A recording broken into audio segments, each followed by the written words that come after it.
আমাদের বাড়িতে যে এই ধরনের টুপিগুলো থাকে, অনেক টুপি থাকে ছিঁড়ে গেছে বা ছোট বাচ্চাদের বড় হয়ে মানে বাচ্চা বড় হয়ে গেছে, টুপিটা কোনো কাজে লাগে না বা নষ্ট হয়ে গেছে, সেই ধরনের টুপি এখানে আমি নিয়ে নিয়েছি।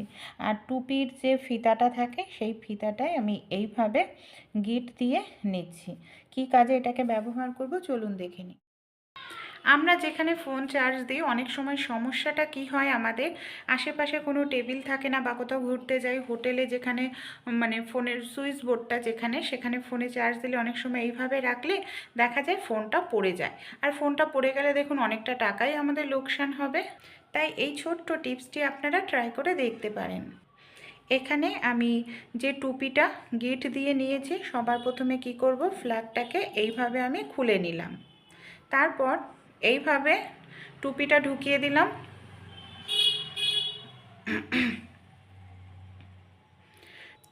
টুপিটাকে চার্জারের এই অংশে ঢুকিয়ে এবার আমরা ফ্ল্যাগটাকে এইভাবে লাগিয়ে নিলাম। এবার আমরা ফোনটাকে কি করব, এইভাবে টুপির ভেতরে রাখবো। সুইচটা অন করে দিচ্ছি।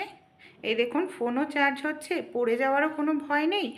আর আমাদের কোনো রকম টেবিলেরও, কাঁচা পেঁয়াজ খেলে না আমাদের মুখ থেকে ভীষণ বাজে একটি গন্ধ বের হয়। তাই আপনারা ছোট্ট এই টিপসটি যদি ফলো করেন আর কখনোই কাঁচা পেঁয়াজ থেকে মানে কাঁচা পেঁয়াজ খাওয়ার পর মুখ থেকে কোনো রকম বাজে দুর্গন্ধ বের হবে না। এখানে আমি পেঁয়াজটাকে দেখুন কেটে নিলাম।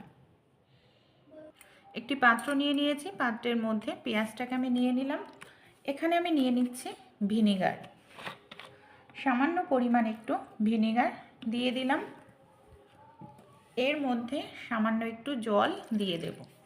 এবার পেঁয়াজটাকে 5 মিনিটের জন্য ভিনিগার মিশ্রিত জলে ভিজিয়ে রাখবো। 5 মিনিট পর আরেকটি পাত্রে জল নিয়ে নিয়েছি। এবার এই পেঁয়াজটাকে তুলে খুব ভালো করে ধুয়ে নেব। এতে পেঁয়াজটা আরেকবার ধুয়ে নিলে কি হবে, টক হবে না, পেঁয়াজটা খেতেও ভালো লাগবে। আর কাঁচা পেঁয়াজ খেলে